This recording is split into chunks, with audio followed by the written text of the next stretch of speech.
اللهم صل على محمد وآل محمد. اللهم صل على محمد وآل محمد. اعوذ باللہ من الشیطان الرجیم. بسم اللہ الرحمن الرحیم. الحمد للہ رب العالمین وصلی اللہ علی سیدنا و نبینا محمد وآلہ اجمعین. اما بعد فقد قال العزیز بسم اللہ الرحمن الرحیم. کتب علیکم الصیام کما کتب علی الذین من قبلکم لعلکم تتقون. ناظرین محترم، رمضان کا مہینہ عظمتوں کا مہینہ، برکتوں کا مہینہ، رحمتوں کا مہینہ ہے. اس مہینے میں کوشش کرنی چاہیے زیادہ سے زیادہ ہم اللہ کی بندگی کریں، چونکہ اللہ تعالیٰ نے اس مہینے میں ہمیں اپنی مہمانی میں بلایا ہے. اسی لیے اس مہینے کو ختمی مرتبت نے فرمایا کہ یہ مہینہ میری امت کا مہینہ ہے. میں اور آپ کا مہینہ ہونے کی وجہ سے اللہ تعالیٰ نے میں اور آپ کو اپنی دعوت کے لیے بلایا ہے، اپنی ضیافت پہ بلایا ہے. اس مہینے کی فضیلت کے بارے میں صرف ایک حدیث جس کو خطبہ شعبانیہ کے ابتدا میں ختم مرتبت محمد مصطفیٰ صلی اللہ علیہ وآلہ وسلم نے بیان فرمایا ہے، اسی کو آپ کی خدمت میں پیش کرتا ہوں کہ رمضان کی فضیلت کے لیے یہی کافی ہے.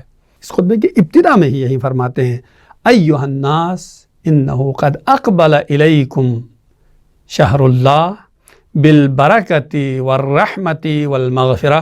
لوگوں، تمہاری طرف اللہ کا مہینہ آ رہا ہے، رحمتیں لے کے آ رہا ہے، برکتیں لے کے آ رہا ہے، مغفرت لے کے آ رہا ہے. هو عند اللہ افضل الشہور، مہینوں میں بہترین مہینہ ہے. وَأَيَّامُهُ أَفْضَلُ الْأَيَّامِ، اس کے دن دوسرے دنوں سے بہترین ہیں. وَلَيَالِهِ أَفْضَلُ اللَّيَالِي، اس کی راتیں باقی راتوں سے بہتر ہیں. وَسَاعَاتُهُ أَفْضَلُ السَّاعَات، اس کے لمحات باقی لمحات سے بہتر ہے. بس اس کے دن سب سے زیادہ بہترین دن، اس کی راتیں بہترین رات، اس کے لمحات بہترین لمحات ہیں. هو شہر دعیتم الی ضیافت اللہ، یہ وہ مہینہ ہے جس میں اللہ تعالیٰ نے آپ کو اپنی مہمانی پہ بلایا ہے. وجعلتم فیہ من اہل کرامت اللہ، اور اللہ کے ہاں اہل کرامت میں سے آپ کو قرار دیا ہے. یہ رمضان کے مہینے کی فضیلت ہے. اس مہینے میں انفاسکم فیہ تسبیح، جو سانس لے رہے ہیں وہ تسبیح کا ثواب اسے ملتا ہے. نومکم فیہ عبادہ، اس میں نیندیں بھی عبادت میں بدل جاتی ہیں. وَأَعْمَالُكُمْ مقبول، اور اس میں جو عمل آپ انجام دیتے ہیں، نیک کام انجام دیتے ہیں، وہ قبول واقع ہو جاتی ہیں.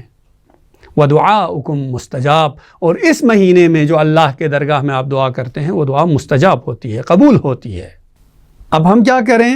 فرماتے ہیں فَاسْأَلُوا اللَّهَ رَبَّكُمْ لِصِيَامِهِ وَتِلَاوَةِ كِتَابِهِ، پس اس مہینے میں اللہ تعالیٰ سے مانگو. کس چیز کو مانگیں؟ کہ اللہ آپ کو توفیق دے روزہ رکھنے کی. خوش بخت ہیں وہ انسان جو اس مہینے میں روزہ رکھ سکے ہیں. اور تلاوت قرآن کی آپ اللہ سے توفیق مانگیں. کیوں؟ اس حدیث کا اگلا جملہ فَإِنَّ الشَّقِيَّ مَنْ حَرُمَ غفران اللہ فی هذا الشہر العظیم. شقی ترین انسان، بدبخت ترین انسان وہ ہے جو اس عظیم مہینے میں بھی اللہ کی رحمت سے، اللہ کی مغفرت سے محروم ہو جائے. بس رمضان کی فضیلت کے لیے یہی کافی ہے.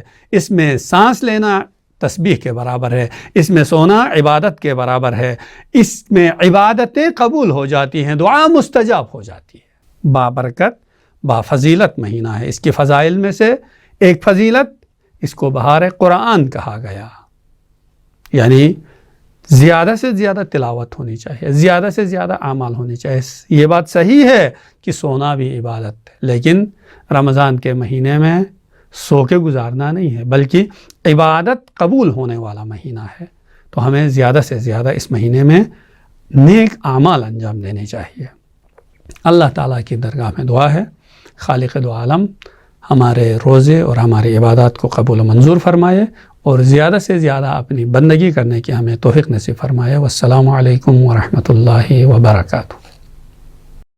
اللهم صل على محمد وآل محمد اللهم صل على محمد وآل محمد